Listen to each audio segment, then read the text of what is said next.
The Owl House is a popular animated series on Disney Channel, following the adventures of Luz Noceda as she travels into the demon realm and trains under an outlaw witch named Ida, also known as the Owl Lady, to become a witch herself. Throughout the series, Luz meets a large array of characters that live on the Boiling Isles, through school and other adventures around the land, befriending some and becoming enemies with others. With the second special of Season 3 on the horizon, we thought now would be a great time to rank these characters from those who are the most good to those who are just pure evil. I'm Kifinosi with Wicked Binge, and this is The Owl House.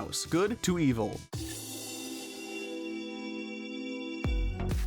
And just a heads up, spoilers ahead. As usual, we'll be starting with the most noble character and working our way down to the most evil. These characters are the good. Earning our gold medal of good is Luz Noceda. While it does feel a bit cliche for the main protagonist to earn this title, Luz definitely deserves it. Right from the beginning, she believes that being different isn't a bad thing, and she fights for both herself and for others whom society deems different. As she says, us weirdos have to stick together. Because us weirdos have to stick together. Whether that's through releasing prisoners arrested for not fitting in, getting Hexside to realize learning multiple forms of magic is okay, or befriending those who are outcasts. Luz also is, in general, one of the most selfless characters in the show, always willing to help her friends. What puts her at the top of our list is because by going to the Boiling Isles, so many characters' lives were positively changed because of her, even if she thinks she made things worse. You got Ida being willing to show affection, Amity not being a bully anymore, Willow gaining self-confidence, welcoming Hunter into a family, and plenty more. She's just the embodiment of good. Receiving the Silver Medal of Good is Rain Whispers. One of the main reasons they get the silver medal is based on how they are the ones who started the resistance against Emperor Bellows, starting out as the bats, bards against the throne, and later on the cats, Covens against the throne, to save witches from being forced into Covens. And we can't talk about Rain without discussing how much they care about Ida and care about who Ida loves. The best example of this would have to be in the Season 2 finale, when they promise Luz that they will protect Ida. When the draining spell starts causing Ida's curse to spread up her arm, they, in their weakened state, rip off the infected part, saving Ida. They don't do things just for themselves, they do them for others. And we think that's what makes good characters. And getting the Bronze Medal of Good is Hootie. He may not be the most popular character in universe, not being the brightest and considered very annoying, but he's a good guy. He isn't an angel, but considering the way most of the characters treat him, even with his good deeds, it's kind of fair. Your Majesty, it's me, faithful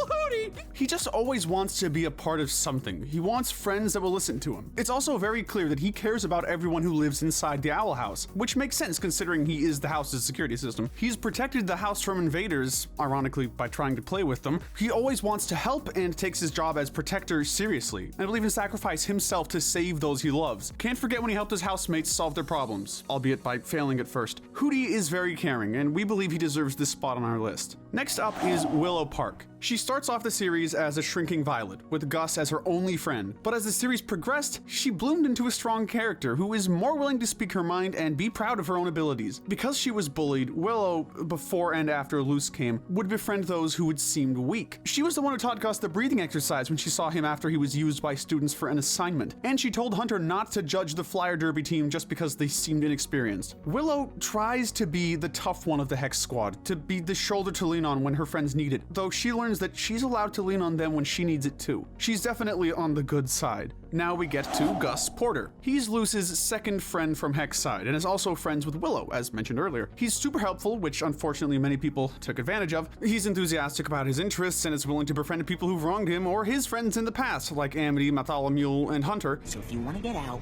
you better do exactly what I say. Especially with Hunter. He helped Hunter when they were stuck in the labyrinth and they became buddies and eventually geeks together. Gus always feels bad when he thinks he's not being helpful and overthinks his mistakes, but his friends know that he's good-willed and just wants to make sure that they know he's there for them. Next, we have Amity Blight. She starts off as a bully toward Luz and her friends, being very snobby and looking down upon those who are weaker than her, a mindset enforced by her parents. But through meeting Luz, she changes for the better, finally standing up to and leaving Basha, having a better relationship with her older siblings, mending her friendship with Willow, and more. Not to mention what an amazing girlfriend she is. She and Luz have such a healthy relationship, with Amity being able to tell when something's wrong, but at the same time, not snooping around to find out what's wrong. She makes sure to try and lighten Luz up when she's upset, and Luz would do the same for her, and wants her to know that she and her friends are there for Luz. An amazing friend and an amazing girlfriend. That's why Amity's here. Following her is Camilla. She's an amazing mother who cares about her daughter and would do anything to help her, even if they don't always understand each other. Some people argue that because she sent Luz away to camp, she's a horrible parent, but that's far from the truth. As she reveals in For the Future, they have a lot more in common than Luz Luz initially thought. Camilla was only trying to protect Luz from suffering the same things she did when she was a kid, and that she still wished she stood up for Luz more. She loves Luz for who she is and doesn't want her to change. And we can't forget about how she took care of V and the Hex Squad when they were stranded in the human realm. If Camilla doesn't earn the Mother of the Year award, we'd be surprised. After her, we have Odalia Clawthorne. We put her behind Mrs Noceda because while she's a mother figure towards Luz and King, she initially doesn't see herself as that. She starts off pretty selfish, only really caring about herself, King, and not getting caught by the royal guard. While she was always a troublemaker, she avoided forming and maintaining relationships because she was scared of hurting others because of her curse. That's not to say that Odalia didn't have her caring moments, like when she took in King when he was a baby, being an advocate for being different, and agreeing to teach Luz how to be a witch. As the series progresses, we see her develop more into a more caring person, focusing less on herself and more on others, leading her to accepting King's request to be adopted by her and officially become a Clawthorne. While Odalia still maintains her snarky attitude, she's a much better character now. So why are you suddenly so interested in flying? Next, we have King. He does start off as a bit of an adorable brat, claiming himself to be king of all demons and desiring power over others and being possessive over the people he loves. He moves away from that, especially once he learns that he's a Titan and that he just wants to be treated normally. In general, he learned, like Odalia, to care about others and care about others' safety, like helping save Odalia in the season 1 finale, sending Luz to the human realm because of his promise to the Collector in the season 2 finale, and stopping the Collector from harming people, and then even wanting to stop them in a way that doesn't hurt them. King's growth is what puts him here on this list. Next up is V. As someone originally impersonating Luz, many fans originally theorized that Dark Luz was going to be evil, but that couldn't have been more wrong. V is one of the sweetest characters, and the only reason she impersonated Luz was to have a safe place to stay after escaping experimentation in the Boiling Isles. Later on, when the Hex Squad got trapped in the human world, she, along with Camilla and Luz, helped the rest of the team get adjusted to life on Earth. They all became friends, and V also helped them any way she could to get them back to the demon realm. We just faced down a giraffe. I can do this! We can't really find a time that she's ever been mean, but due to her limited appearances, we couldn't place her too high on this list. Moving on to Lilith. She started as a pretty cold character, cursing Odalia to guarantee joining the Emperor's Coven, and trying to force Odalia to join, though on the promise that Bellows would heal the curse if she did so. When she's betrayed by Bellows, she switches sides and helps save her sister, and even casts the spell to halve Odalia's curse by sharing it. In season 2, we see her grow from her cold exterior to being a huge nerd excited by different things. She did have a bit of an authority issue, always lessening herself to people she believed were superior, but she worked on that. She also, of course, befriended Hootie, who needed a friend to talk with. Lilith is a great example of character growth, hence why she's on this side of the list. Up next is Hunter. Like Lilith, he was under the belief that Emperor Bellows was doing good for the Boiling Isles by having witches join Covens. But even when he was still on the bad side, he did have his good moments, like letting Luz escape with the Palacemen, joining the Flying Derby team at Hex side, and even disobeying Bellows at times. When he learned Bellows' true intentions, he ran away and eventually told Hex side about Bellows' plans, and then he joined the Hex Squad.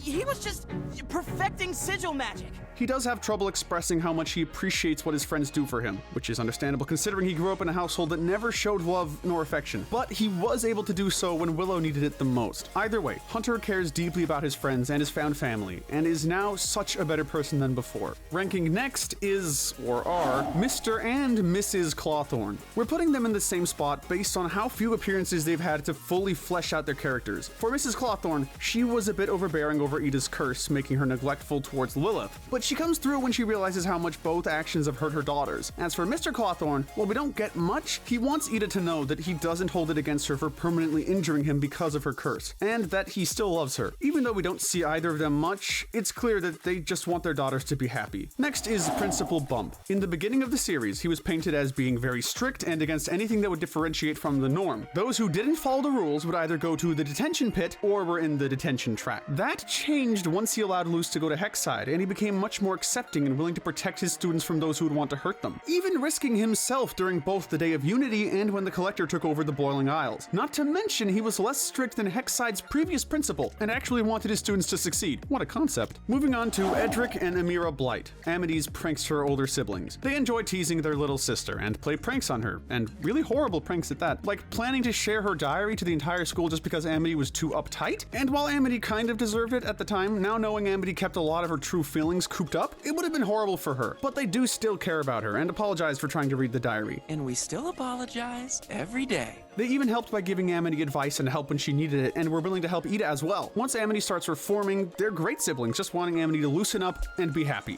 Next, we have Darius and Eberwolf. It was assumed at first that they worked with the Emperor, considering that they kidnapped Rain, but it's revealed that they were against Bellows the whole time. While we don't know Eberwolf's reason to mistrust Bellows, we learned that for Darius, he was friends with the previous Golden Guard before Hunter, and saw Bellows kill him for him to be replaced with a new Grimwalker. Even before the reveal, Darius acted as a bit of a fatherly figure towards Hunter, which we think is so sweet. Finally, we have Alidor Blight. He originally just followed whatever Odalia wanted, and spent so much time working he was never there for his children. When Amity told him this, he immediately started to try mending their relationship though. I'll talk to her. When he betrays Odalia is probably the turning point of where he becomes a good character, realizing how horrible of a person she is and how terribly they treated their children. After fighting her, he then helped the Hex Squad save Luz when Kikimura captured her. Yes, he was originally a jerk, but at least he learned from his mistakes, unlike his wife, who we'll get to later. With our good characters wrapped up, we now enter the more neutral territory. These characters fall into the moral gray area. First up in this section would be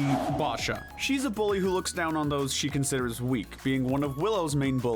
She even supported Kikimura's attempt to recreate the society's hierarchy before the Collector changed the land, and was willing to put down those who tried to go against them. Always expect. She eventually did fight against Kikimura, and she does care about those she considers her friends, but she's still a bully. Not necessarily evil, but not good enough to be in the good section. Moving on to the head witches of the potion: healing, building, oracle, and construction covens. We don't really learn much of anything about them, other than that as coven leaders, they supported Bellows with his plan for the Day of Unity. However, like Hunter initially, they believed that Bellows was doing good by getting everyone into covens. They thought they were the good guys. However, when the Day of Unity came, just like everyone else, their coven sigils started to kill them, ultimately being betrayed. Next is Adrian Gray Vernworth, the head witch of the Illusion Coven. Like the other coven heads, he believed that the Day of Unity was for good, and worked to force witches into covens. As a master of illusions, he uses them to try and trick characters into a sense of safety. Well, he gets his scouts to use illusions, directing them as a director would with actors. He isn't above fighting and kidnapping children, wanting to capture Gus to study his strong illusion powers. Not to mention how mean he is to the coven scouts. We understand that doing theater requires criticism, but he takes it to the next level.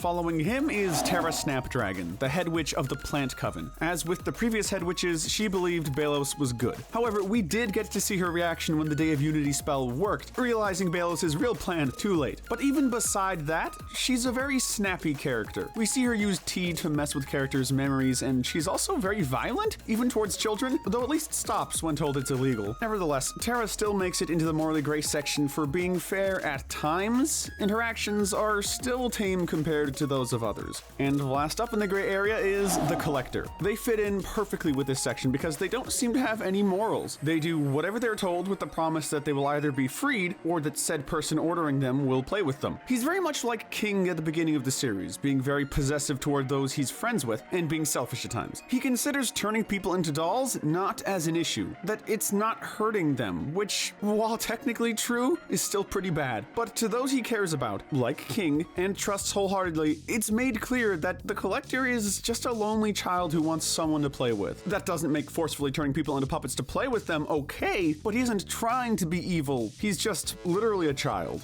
Finally, with the gray area wrapped up, we arrive at the dark side. These characters are the bad and the evil. First, here we have Jacob Hopkins, a conspiracy theorist. He's willing to do anything to prove that witches and magic are real, even going as far as to capture and plan to dissect V, as if she were an animal in a biology class. He even tried to call it the Hexside Squad when they were in the human realm at the Halloween festival to prove that witches existed, though of course he got removed by security. These children are demon spawn! It's also revealed that Jacob is very egotistical, which is what got him fired from the Gravesfield Historical Society. In general, he's just not a nice guy, therefore landing him here on our list. Following up is Kikimura. Ever power-hungry, she agrees with the hierarchy that was formed under Emperor Bellows, and knew about the draining spell before it happened. When Bellows said she wouldn't be joining him in the new society, society, she did help King by telling him where the collector was, but that's where her good deeds end. Immediately in New Hexside, she assumed a role of power to create the same hierarchy that was a part of Bellows' original plan, minus the draining spell. And as Luz says, it's a very unoriginal plan. Before and after the Day of Unity, she's willing to kill literal children trying to kill Hunter and take the talisman he stole, and attempting to kill the Hex Squad when they wanted to resist against Basha's leadership. All Kikimura cares about is power. Well, and actually nothing else, putting her very low on this list. Earning the Bronze Medal of Evil is Bill and the Titan Trappers. They are a cult that worships the Collector, and they made it their goal to kill every last Titan. When they learn that King is a Titan, they attack him, Luz, and Hootie, showing their willingness to kill anyone they perceive as an enemy. Even before King finds out he's a Titan, they figure it out and start a ritual to sacrifice him to the Collector. Then there's just Bill himself, a very sadistic character who just straight up lied to his people about how dangerous Titans actually are, just to stay in power. While his level of cruelty is very similar to Bellows's, since we only see Bill and the Titan Trappers in one episode, we don't know too much more about the evils they've done, therefore why they only get the bronze medal, despite how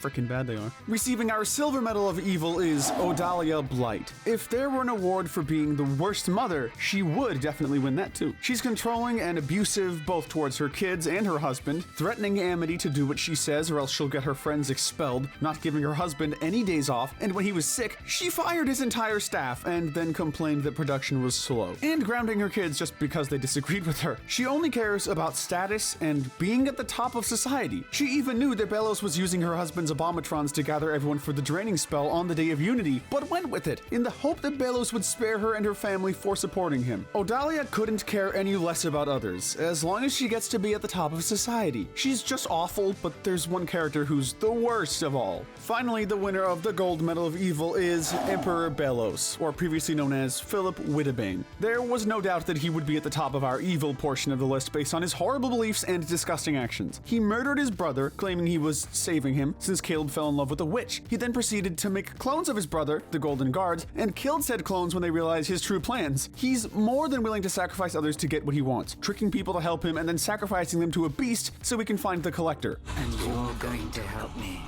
Collector.